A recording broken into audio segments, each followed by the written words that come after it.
All right, welcome to Scatterbrained, a weekly subpod of mind controllers. I'm your host, Brandon Craw, and I'm joined by my co-host, Joe Moreno. So sit back, relax, and we're going to tell you all about what video games and media we've been enjoying this week. And I'm feeling really nice right now, Joe. You know why? Why? What's going on? Because The Yankees lose. the Yankees lost last night. Woo! Right. Yeah, I heard about it. I know. I didn't even ask you, were there like fireworks and stuff going off like as soon as it Yeah, happened? that's how I knew they won. Yeah. I was just grinding in Metaphor. I was just like, all right. I didn't hear the fireworks. I'm like, oh, I guess they won. And of course, my mom was watching it in the background. She was yelling and stuff. And I was like, okay, Yeah. I guess they won. Yeah, I know. Me and my friend, we watched it. We watched one game at the bar like 2 nights ago, and that's the one they unfortunately lost game 4. And then we watched this one, just him and I at his house last night, and that was nice because we got really anxious at some parts. Like the Dodgers were losing pretty badly, and then the Yankees messed up in the 5th inning. I know I just kind of told you about this, but then once the Dodgers gained the lead, and also so sorry for everyone listening who doesn't give a shit about the sports, but I'm like, baseball has been a core part of this year for me, so I'm sorry. I just need to get this out. But yeah, he and I were pacing outside. We like couldn't watch because whenever the Dodgers are pitching and playing defense, I think that's the most nerve-wracking is to see your team have to hold it down against like another stacked, like some really good players on the Yankees. So we just, and the Dodgers pitching were making some mistakes, not throwing some good balls and walking people. So it was really nerve wracking. We just had to go outside for a bit whenever they were playing defense. But yeah, I still can't believe it. I also cannot believe my friend went out and joined a lot of the marching that went on in Echo Park down Sunset Boulevard. That looked insane. I don't know if anybody's seen it yet, or like I don't know if anyone who's listening even really cares about baseball. But yeah, it feels like with Los Angeles, whenever there's some big sports thing that they end up winning, it's weird how they turn to like rioting and like looting and like destroying the city. Win or lose. Yeah, as a form of celebration. Like, I don't really understand that, especially something like the public transport. Like, they freaking lit a bus on fire, like a metro bus on fire. And I'm just like, I could kind of understand the concept of wanting to like destroy something, like to get all this energy out. But like, I don't know. Is destruction really, really productive? I guess it can be, but destruction of things that are public transport that we already don't have a lot of, like, I'm like, damn, man. I just wish we celebrated a more fruitful. Like, I'm okay with like shutting down the street and launching fireworks and stuff, but yeah, when you're lighting buses on fire, when you're breaking into small businesses and looting, I'm like, God damn it. Can we not? Like, I don't know. Right. Because it's that question, what purpose does this even serve? Yeah. Yeah, exactly. There's like this extreme like socialist take of like, not that I necessarily agree with it, but just some people like strongly agree with like looting from big businesses though, of like giant corporations who are probably making money off of like enslavement from third world countries. Like there are certain shoemakers who have been known to use like cheap labor in other countries and stuff. So, you know, they these extreme views or these extremists will say like that's okay and like they applaud that. But yeah, when you're doing it to a small business or like messing up just like a mom and pop shop, like that feels like a slap in the face to your own city. So we kind of took a dark turn. I was really happy about the Dodgers, and now I'm like, it's weird with the celebration, but in a positive, it's a duality. Yeah, definitely. In a more positive form of celebration, I know tomorrow, Friday, when this goes out, there's going to be the parade that's going to run through downtown Los Angeles. I think it starts at City Hall and ends, I don't know, maybe a mile away or so. And then there's a special event at the Dodger Stadium, and I'll probably try to go to that because who knows whenever we're going to get another parade. Like, I know the Dodgers team is stacked right now, but this was the last World Series we won, other than the pandemic, was in 1988. So, what's the quick math on that? Like 38 years? Yeah. 36. 36. I think I had it right. Yeah. Yeah. Yeah, so it's like 36 years in between the parades. So who knows if it's going to be another 36 to 40 years for another one for us. And yeah, I would like to see it if possible. So try to Yeah, check so that if you out. want to skip out on that traffic, work from home tomorrow. Yeah. Or when this pod's out. I know. Yeah. You're working from home tomorrow, right? Oh, heck yeah. Okay. Oh, yeah. Okay, good. Good. Oh man. Well, think we're ready to talk about some video games? Let's do it. Cool. I think for us, it's probably going to be the same video game. I don't know how many other games you've been able to play, but yeah, Metaphor, Refantazio. Persona 6, right? Persona. Don't. I don't want to piss off these hardcore fan bases right now, but yeah, in a way, it's like improved Persona 6. I don't know. I'm the more I'm into it and the more I'm playing it with it, I find myself enjoying it more than Persona 6 because of how streamlined some of the systems are and how satisfying like the combat is. And you don't feel like there's a lot of wasted time. I feel like they actually appreciate your time and you're able to fit in like so many of the side quests, so many of the Bond cutscenes and stuff like that without having to worry too much about deadlines. I haven't yet felt like I needed a guide in order to fit some stuff in, but then again, I'm only like 30 hours in. I know you're at what now? Like over 50, huh? Last night, 51. Ooh, 51 hours. okay. I heard the story is about 70 hours long. Do you feel like you're somewhat reaching and not an end point because you're still 20 hours away, but yeah, I don't know. Do you feel like you've already hit past the middle point? Yeah, I believe so. And of course, spoilers, right? But like this mission, that Yeah. like I'm a day away. It says prepare for the battle for with Luis, and I'm like, are we already fighting him? What? Like, Okay. like I'm like level 56, and I'm like, no, I feel like there's way more to this. Like another third of the game that I still need to go through Yeah. because I've only done 2/3 of the challenges for the Tournament of Kings. Right? I For the don't Kings even tournament. really Yeah. know other than that oh yeah, definitely spoiler warning. I was gonna try and keep it to I was gonna say to the demo, but maybe a bit past the demo. I don't know. I guess I was thinking of what point did you get to? What's the last thing you did? I just finished the second dungeon. So Meritra City. I had just finished that, and I've just kind of been wrapping up the side quests and some of the side missions, and like trying to improve the bonds and everything right now. I haven't hit another story point after that, but yeah. So I'm there. So I don't know if we want to go past that, but what you said about Luis makes sense. I feel like, of course, that's coming. That's exactly what we were building to, and that's the first quest. But with the tournament of what was it? Tournament of Kings? Was that what it was called in there? Mm-hmm. I know the first mission was to like bring the head of a monster, right? Right. Okay. And then there's a second, and then a third one. Is that? Okay. So I'm on the second one. So we have to do a third one. Well, once I get past this main story point, because I was like, you know what, I'm gonna leave it for later, maybe for the weekend. I'm focused on that. But yeah.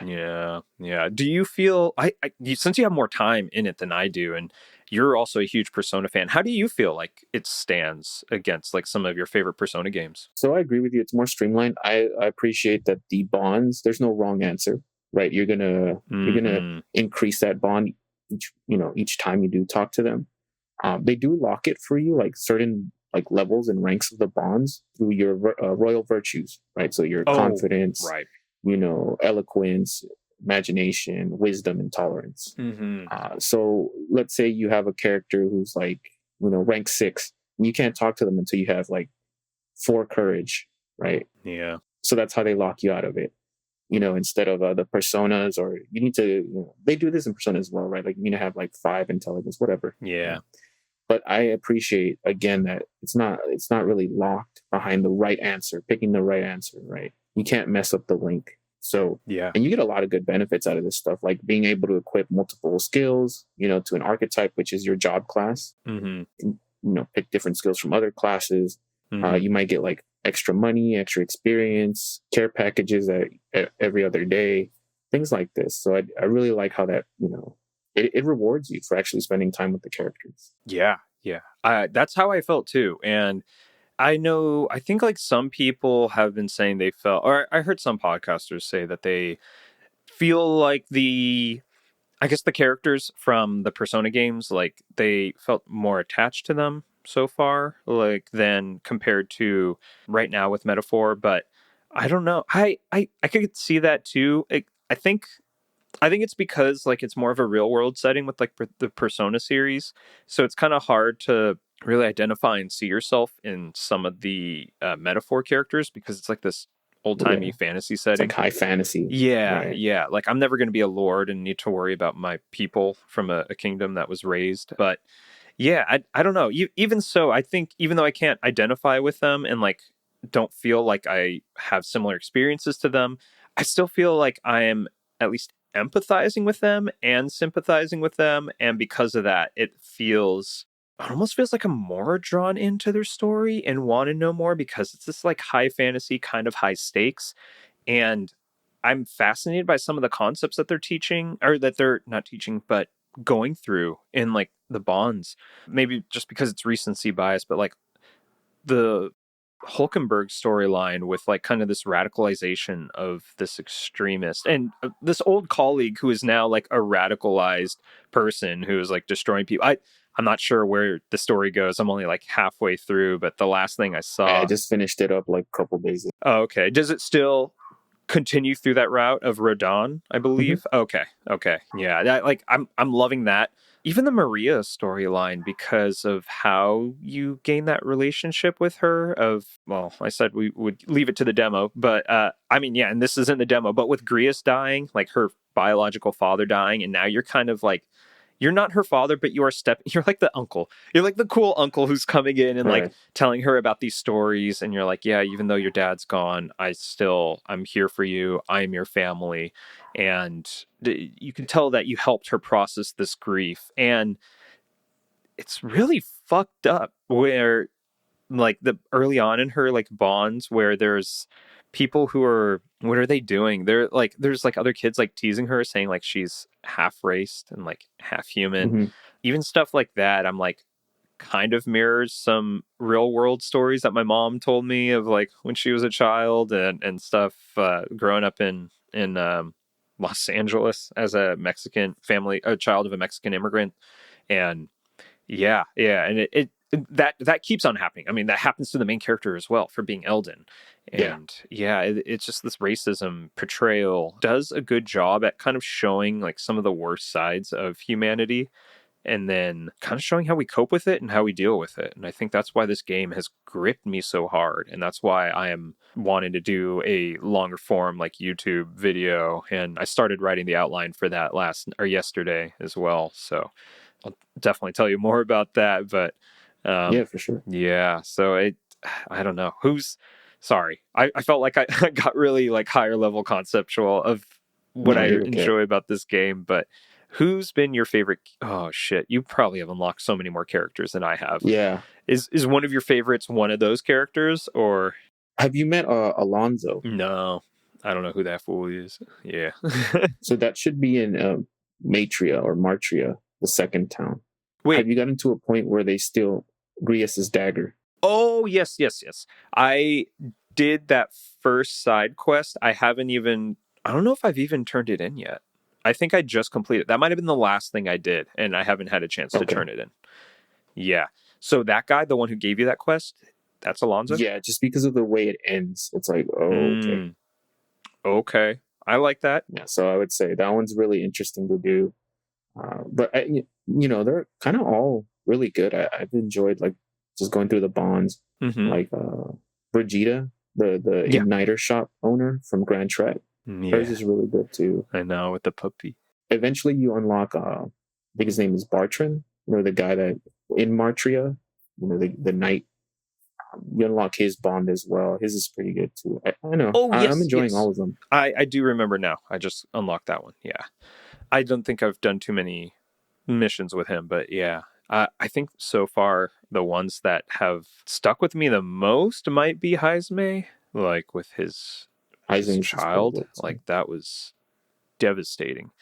I'm definitely gonna mention this in that video, but seeing the duality and like I really don't want to keep on spoiling a bunch of stuff, but yeah, there's just the second area, second mission, the storyline there. Seeing the duality of how Heisme is coping with his grief, and then Joanna copes with her grief with what's going on there. That was crazy, and just the designs of the humans have been fascinating. I actually saw where they come from, like what inspired them. This artist Bosch, you probably already read Oh this or yeah, heard it. someone posted something on the subreddit. Yep. It's like, hey, look at the demons from Berserk, and it's like, oh, that's like the Bosch artworks and Yeah, stuff like yeah, that. that's Okay. exactly where I saw it too. It was the subreddit. So I'm like, oh, okay, I'm gonna need to pull this dude's art out and like learn a bit more about him. But yeah, this game, it has so much to say, and it does it so well, like narratively and then gameplay wise. It just feels good to play. And No, I agree with you. It hasn't fumbled the bag in the story at all. Well, at least not for me. I'm still enjoying it. I still want to push forward. yeah, I'm still like grinding for archetype experience points and levels, and because that's how I play. I like to just have everything I can, have options. So totally. that's what I was doing yesterday. Yeah, no, I think that's the way to go. That's cool. Like, are you trying to max out every archetype before you move on to another one? I'm trying to max out as many, so you can rank up Moore's social link or bond level, which I did. I got to 8 yesterday too. Oh my god! Because he asks you the 7th rank is to have 25 classes learned, just overall. Okay. So it doesn't have to be the protagonist. It could just be, it's all cumulative essentially. And then the 8th rank is essentially have an elite archetype max level to 20. I already had that done. Oh my god! We instantly just walked into it, and I was like, okay, cool. I'm not gonna do anything. But Moore's story is very interesting. He alludes to like, I'll just tell you everything later, right? I don't want to interfere with how the archetypes grow, how you'll grow, right, with my story. So it's like something like, are they actually going to come back and touch on this, right, and let us like explore why is Moore here? What is he doing? Obviously, he's there to help the protagonist, but why? What's under that? Yeah. Dang. I guess that kind of brings me to what I wanted to ask you about more about is you read Utopia, like one of the books that kind of influenced this whole game. And I know you said it was pretty dry. You read it like over a weekend. Dry. It was an idealistic version of a society, right? A utopia. We were talking about, how the concept of slavery in Utopia is if you're a criminal, repeat criminal, you essentially become a slave or you're put to death. And so, like I was saying, it's like, well, in a utopia, what is the point of having slaves? Why are we committing crimes in a utopia as well? Is it really a utopia? It's idealistic, right? Yeah. And of course, Thomas More is not alive. This thing was written like centuries ago. Yeah. Right? But it brings up a lot of questions, and you can see the game pull the concepts, right? Not word for word, just the concepts. Because there's like, when you meet like new party members, like, hey, can we read that book together that the protagonist has, which is Utopia, right, by Thomas More. And each time that, they'll talk about like how security is handled, how voting is handled, how, religion is handled, right? So it'll pull the concepts from our real world, right? But not word for word. And I do appreciate that, because I think if you delve into Utopia like I did and kind of take it at face value, and you're like, you see the cracks in it, right? You see this is not a perfect society by any means. But I do appreciate that they looked at the source material and pulled those concepts, because I feel like it just makes the narrative stronger. It pulls you in, and you're like, where are we going with this, right? What is the end going to look like? Yeah. It's a really great motivation to get through the game, because I want to see more. I want to see how they stick the landing, if they stick the landing. I don't know if you've gotten there, but I've heard some people who have beaten it, like, they had review codes and stuff, and they said that there is a pretty crazy twist that happens narratively towards the end. Do you think you've hit that yet? No. Okay. No, I'm not even close to the end. Well, I am, but like, I think I'm like 2/3 through the game right now. Okay. I think, I'm like, there were some theories as to what that twist might be. I saw people say online, and this was before the game even came out, so I believe that these were just theories at the time. But I'm like, I'm afraid to say them, because if it comes true, then it's like, shit, I don't know. Right. I mean, we could always do a spoiler cast down the line. Yeah. Just metaphor. I think we'll have to. And that video I make is definitely going to be a full spoilers ahead type thing. And even though I'm only like 30 hours into the game, I feel like I'd still be able to say what I want to say in that video, just given the content that I've already played, even though it's a third of the game. But we'll see. Is there a certain archetype that you feel like has been your favorite to play as so far, or that has come in clutch, or that you really enjoy? I like the merchant a lot. Yeah? Because of the passive where when you beat an enemy in the overworld, you get gold. Oh, yeah. Right? And you need a lot of gold. Like, there's a lot of expensive items in this game. So I'm at like 3 million right now. Oh my God. I think in total I've made like 6 or 7 million because, I've just been grinding the archetype XP. So, like those crystals, those magma crystals that spawn enemies. Yeah. I'll just sit there and just do that, right? So you make money, you get experience, and then I level up the archetypes. I just unlocked the last one of the Seeker, the last job for the Seeker. Oh, cool. And those powers it has, like, for example, it's got like a wind, like, the Seeker uses wind, right? But it's like a heavy attack that also drops your enemy's attack, which is pretty good. Oh, that sounds really good. Like a heavy single target wind attack plus attack. So it's like if they're weak, you can drop their attack, right? Because I was fighting a level 60 boss, and I was level 55, right? But that move came in clutch because I was able to drop its attack like multiple times. Oh man. Damn. I always love even in like Pokemon where you have the moves that also do like a status effect in addition to it, or like a stat drop or whatever. And yeah, I don't think I have. I mean, that sounds like an end game kind of move, so I definitely don't have anything like that yet. I find that, and I'm wondering if this is ever going to change. I've just left Hulkenberg as like the what is it called, the knight.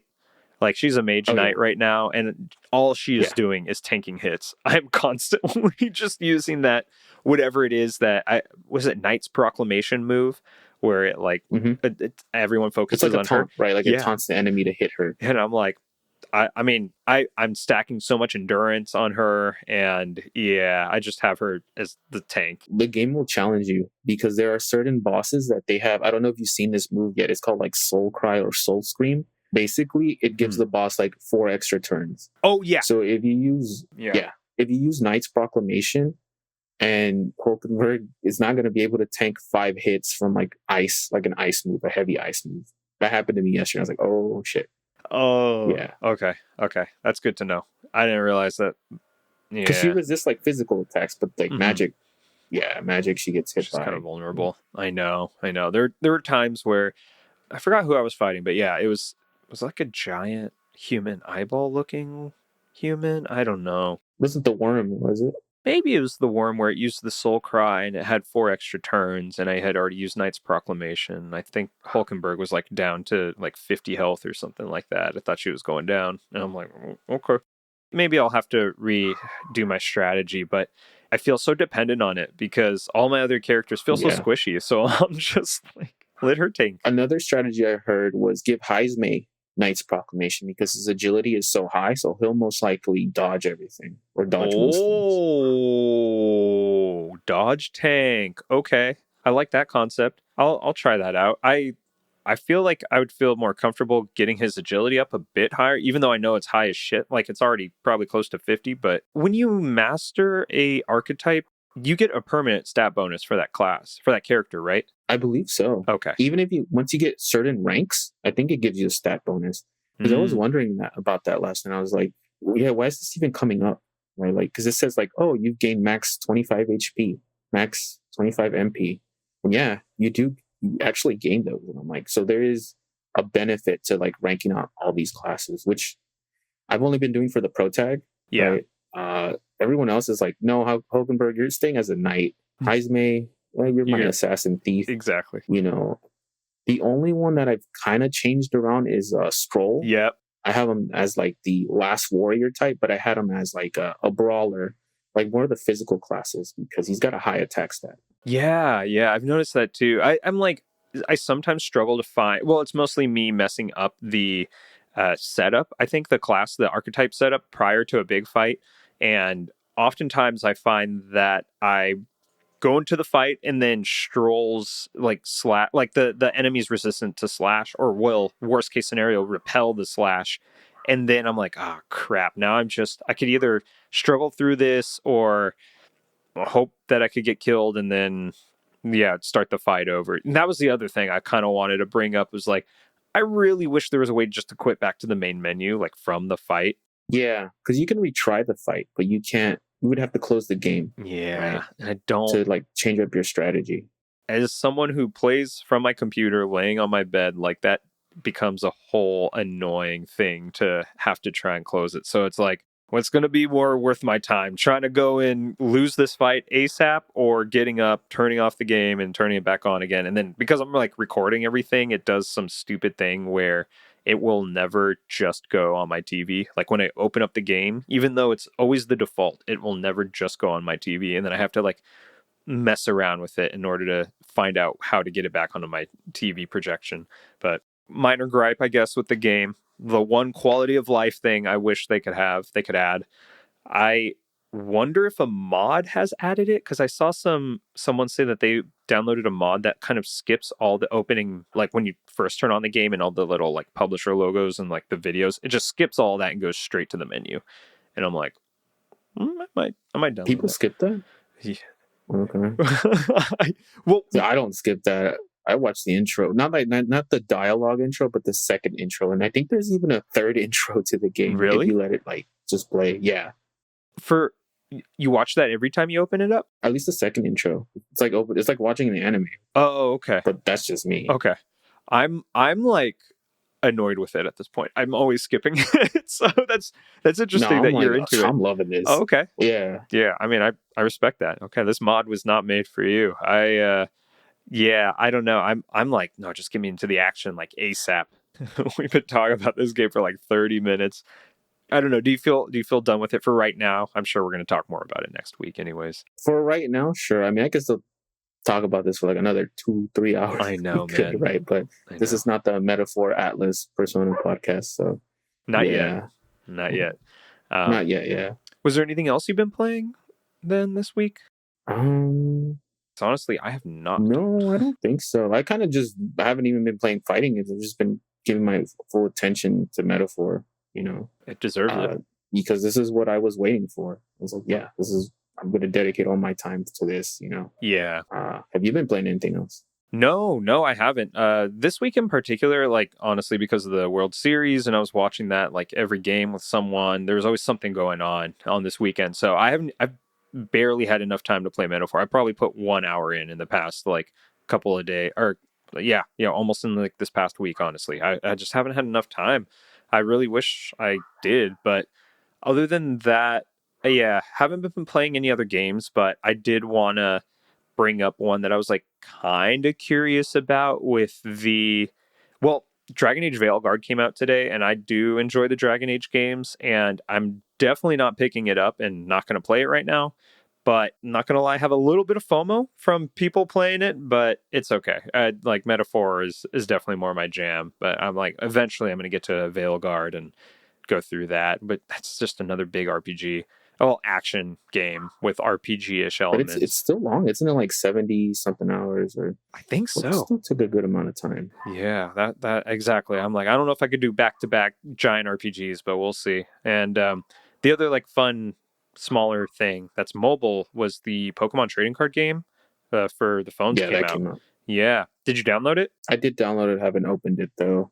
Nice. I feel like I didn't really enjoy playing the card game much when I was a kid, as much as I enjoyed just like collecting them. And I know that game will give you like 2 free packs, I think, a day, something like that, right? Yeah. And you have something called the Wonder Pick too, which is you can pick like a pack, and it'll shuffle the 5 cards in there, and then you just pick 1 card out of that pack, something like that as well. Did it have something to do with like the Wonder Trade system as well? Like you can trade cards or anything? I don't know. I don't know if it was a Wonder, like not a 1-for-1 trade, but I vaguely remember hearing someone describe it as like it takes 5 of the picks from other people picked and then shuffles that into a pack for you to pick it might from. Be that, yeah. Oh, okay. Mm-hmm. Okay. Yeah. I'm like, oh, that's a pretty fun concept, and it like kind of plays into the Wonder Trade stuff. So that was another game I'm like kind of curious about. I might download it. I still follow a lot of the Pokemon Go news as well, and I saw all the frustration over the implementation of the Gigantamax raids and stuff. Mm-hmm. Did you try that at all or see it? I've been opening the app and just collecting power spots or whatever it's called for the Mm. Dynamax stuff. Oh yeah, But Dynamax, not Gigantamax. I've like dropped this game like a year or 2 years ago. Like I'll open it, here and there, Mm-hmm. but it doesn't feel the same anymore. It's way more Yeah, grindy yeah. now Yeah, too. it's not as community friendly either, from what I've taken. Yeah, a lot of people were vocally upset. Did you? I guess this is why I wanted to know if you saw like the frustrations online about the Dynamax raids. Well, I know the frustration is that you can only really use Dynamax Pokemon, or you can't use anything else. And also, some of the raids are very like it says you need 20 people, but I've heard it can take up to 30 or 40 people to actually beat these raids. Yeah, so that's So that's like in a way misinformation too. yeah, I agree. And that's what I was going to bring up was that from what I've heard from people, a lot of the top Pokemon Go like community members on Twitter or whatever, they were saying how they did like a full 40-man raid and they still couldn't beat it at times. They said that it wasn't even close sometimes. And if you didn't have the absolute perfect setup for everybody, so like the example they gave was that there was like some little kids who are playing it who aren't like super grindy and super serious about it, and like there's nothing wrong with it. I feel like that's probably how most people Mm-hmm. probably interact with this game. But yeah, because there were like kids who were just throwing like random Pokemon in, they couldn't beat it because you needed 40 people filled with like fully stacked out, what is it called, parties. And I see. he said that one of the kids like I think because I think there's like a time limit that you could do the raid, or maybe a limit in which you can have the number of times you could do the raid. But yeah, they said that they started crying. Like they saw multiple kids cry after trying this raid for a while, and it's like, what are we doing here? Like, Yeah. why can't we just lower the difficulty? Why is this so hard for no reason? And then you think they would, they just never playtest shit anymore. So that's the other thing. It's like, I'm sure no one playtested this. So they have no idea how difficult it truly is. And yeah, it's really a bummer to see something like that just kind of go downhill, because it was when they stopped allowing the remote rating that I stopped playing. I mean, Yeah. it was when they, what was it? It was no longer a daily item like to get the remote raid Mm-hmm. pass. I think once that happened, I started backing off a little bit, and then they, I think, limited the number of remote raids you could do per day, and that's when I just stopped playing. It's a shame because it was a fun concept that, I mean, honestly still brings them in a lot of money, but probably used to bring them in more money. And Yeah. They got greedy with it. yeah, They saw that, oh, people really like this, so let's charge for this. And you're right. That's when I stopped too, was the remote raid passes weren't daily. They increased the price of them. And sometimes they'll still send me an email like, hey, how come you're not playing Pokemon Go? And I'm like, yeah, remote raid passes. Like, come on, dude. Like, yeah. you guys are listening to the community. Now there's even more issues than remote raid passes, right? Mm-hmm. But yeah, they kind of just fumbled the bag on this one. This. Completely agree. And it's weird because it feels like through and through the Pokemon Company with their video games have been fumbling the bag and messing up. And I guess this is kind of a segue into the news section if you're chill with that. You ready to dive Yeah. into the news? Okay. I don't know if you caught, or I'm sure you did, that there are a few more leaks that started coming out. And, from the big Pokemon leak that came out the couple weeks ago. And it's weird just to see a lot of their decisions like being laid out in these leaks. It's weird to see some of the mechanics that didn't make it into the game, I guess because they couldn't make them fit. And then a lot of, I'm like trying to remember, was there some sort of internal comparison? I don't know. I remember seeing some screenshot of like Xenoblade Chronicles side by side with Scarlet and Violet in some sort of document that I think was leaked. And it still just kind of circles back to like, what are they doing with that game? And why is it run so poorly? Why does it look so bad compared to so many other like Switch titles? Like, how can you have a game like Tears of the Kingdom that looks great, feels like an immersed world, is populated for the most part, and I want so much more for that, for the Pokemon Company and their games, because how much I love it. Maybe with the Switch too. I don't know. Yeah. Like, Legends it could EA. also just be Pokemon Company because I've heard you see online, like, yeah, their coders aren't great, right? The way that they make games, like, Yeah, it's non-sustainable. It's unsustainable, right? that's what I keep on Just hearing. things like that. And I'm like, okay, maybe, but yeah, I haven't really been paying attention to the recent leaks because again, it was like 1 terabyte of information, right? That they actually got a hold of. Yeah, wild. The number of stuff that's in there and like source codes and it's crazy. Feel bad for all the personal information that was leaked there, but I guess we'll see what happens.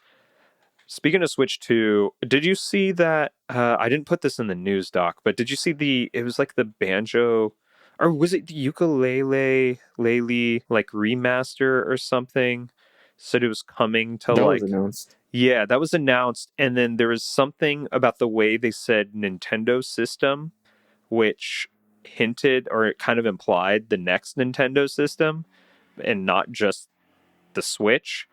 And then I think they got some flack over it, and I think their like marketing manager got fired or something after that, or banned Whoa. from like Twitter. So they kind of maybe inadvertently showed off a Switch 2 game like during their trailer that was dropped, and I don't know. That's just kind of funny for all of a sudden for this to be like the first Switch 2 game announcement there. And I think that happened last week. I don't quite remember now, but Yeah, I don't remember when it happened. I didn't really follow it either, but yeah, there was some discourse on that. yeah, that's so silly. A lot of sad news. A lot of sad news. First off, I guess the big one I put here was that Sony shut down Neon Koi Studios and Firewalk Studios, which was the maker of Concord. Neon Koi was apparently going to spearhead their mobile gaming division, and I think they acquired both of them like around 2 years ago. So, or maybe Firewalk was before that. Firewalk must have been before 2 years ago, but yeah, you just kind of hate to see it. Like so many other industries, like the game industry is still like dealing with the layoffs and stuff. But I feel terrible for the developers of like Firewalk Studios. This was their one and only game. And yeah, I guess it flopped, but is it really the developer's fault? It feels like at these level with the concept of the game, with the art direction, with the directing and gameplay and all that stuff, it feels like a lot of the higher level execs have to sign off on a lot of those things. And yet it's the developers who are often punished. It's shitty that this keeps on happening. I wondered if that rumor was true and like that this game took hundreds of millions of dollars over the past 8 years in order to develop. I hope it didn't cost that much, but yeah, I'd imagine if it did, then that was probably a big part as to why Sony wanted to shut it down. But once again, I don't know. I'm just like, this really sucks. Like that this keeps on happening. That's a lot of jobs when people let go, right? This is going to impact them. And I think that's a huge issue with the gaming industry, right? Because it's like, you don't do well, you don't perform, you could work your hardest, you're still out. Yeah. Right? And that's discouraging. People worked on this game, right? And now they're out of a job just because they didn't perform to Sony's expectations. It's Yeah. kind of shitty. It is shitty.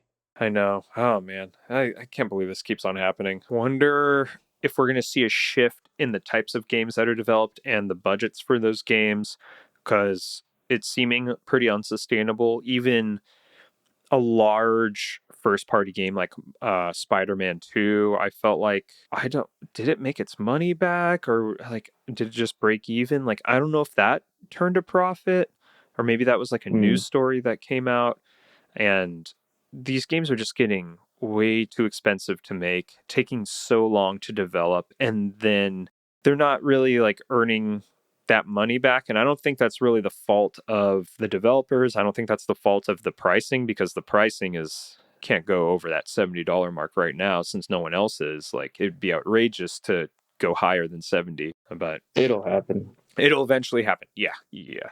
It feels like with this generation, we just saw that increase to $70. But I mean, even that was met with scrutiny and like it took there was a transition period there in which like people felt more comfortable buying it. But we'll see what the games industry looks like in another 5 years, I guess, is Right. the moral of this.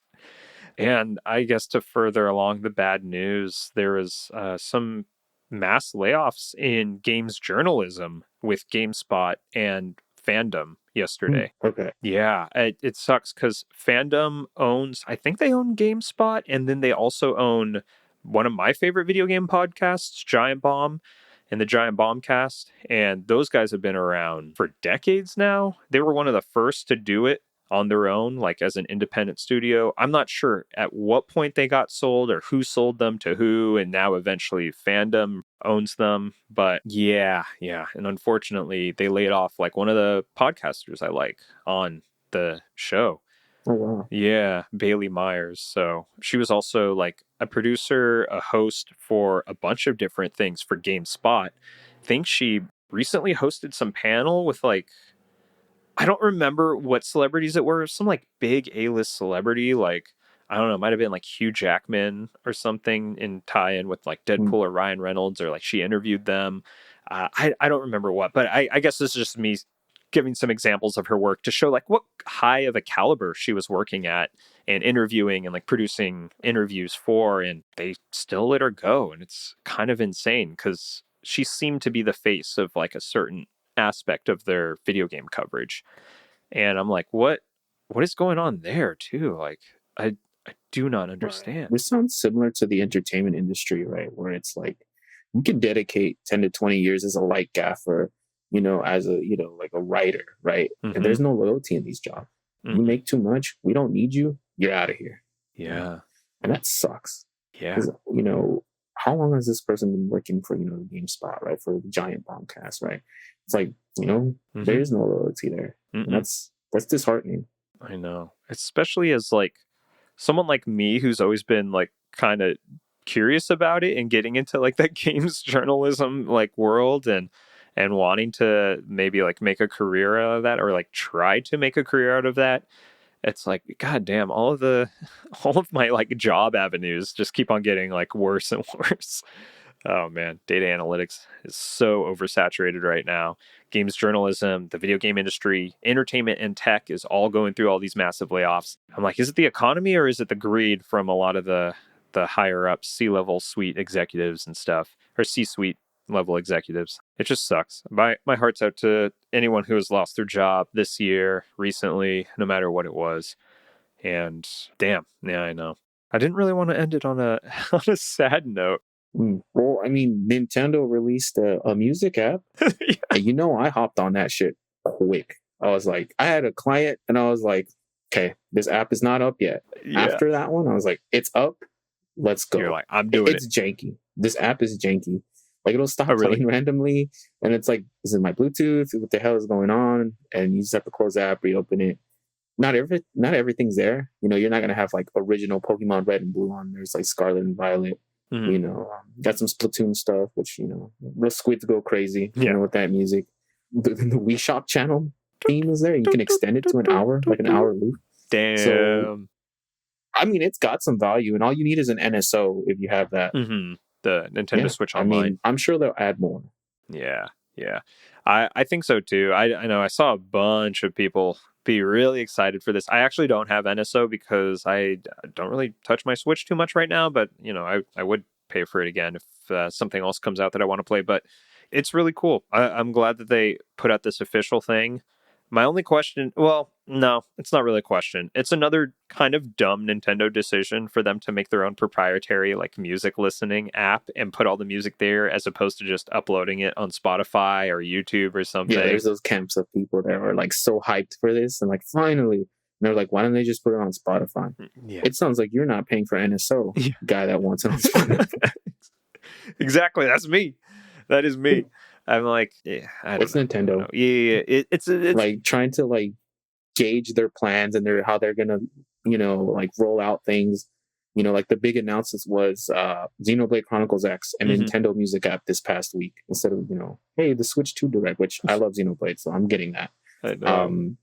And the music app, I mean, I'm already like you're already on it. To it. Uh-huh. Yeah, so it's like they know their audience is nostalgic for certain things, and yet they don't give it to them. And even worse, like when they do give it to you, they like put it behind a paywall or make you pay for it and in some other way by like a one-time thing. And with their limited time digital release of like the Mario All-Stars, 3D All-Stars, that is one of the dumbest decisions. Like you could just leave it up and you didn't need to create this artificial scarcity. You could have left it up and had multiple people buy it throughout the years, but instead now it's just limited to that time frame. Oh, Nintendo, man. And yet they're still dominating the market and probably looking like the best of the of the big three between PlayStation, Xbox, and or Microsoft and Switch or Nintendo. But I'm still pretty worried about Xbox, and I've heard those previews were pretty positive for Indiana Jones, but that was like a behind the closed doors preview. Like we haven't seen what those people have seen yet, and from what we've seen, doesn't look great. But oh well, time will tell there. Yeah, we'll see. Yeah. I mean, I'm not hyped for it. I'm just like, okay. Yeah. Sure. I got Game Pass through 2025. So as long as it comes out next year, I'll probably give it a try. How you feeling, Joe? Ready to wrap this up? Yeah, I think so, because we're almost at the what? 1 hour almost mark at a 1 hour yeah. mark. Yeah. Damn, we just keep on going longer and longer with this. But anyways, thank you all so much for listening to us ramble about Metaphor, talk about some of the depressing stuff that's going on. You know, we really appreciate that you're here sitting down with us. Well, at least I feel like you're sitting down right next to me as I'm talking to y'all. But, you know, if you like what we do here, be sure to rate and review the podcast, whatever podcast listening app you're using, and make a little screenshot. If you review it, send it to us, and then I'll send you a personal note back. I'm not sure what it is yet, but I promise I will. Yeah. And you could send it to us. Yeah. I'll be nice. You could send that stuff to us on Instagram, YouTube, or Twitch. If you're not following us there yet, go ahead and just search for Mind Controllers Pod on any of those platforms, and we should pop up. And if you have the financial means to do so, you know, we got a $2 Patreon tier, $1 for me, $1 for Joe. So if you like what we're doing and want to help financially contribute, we would greatly appreciate that too.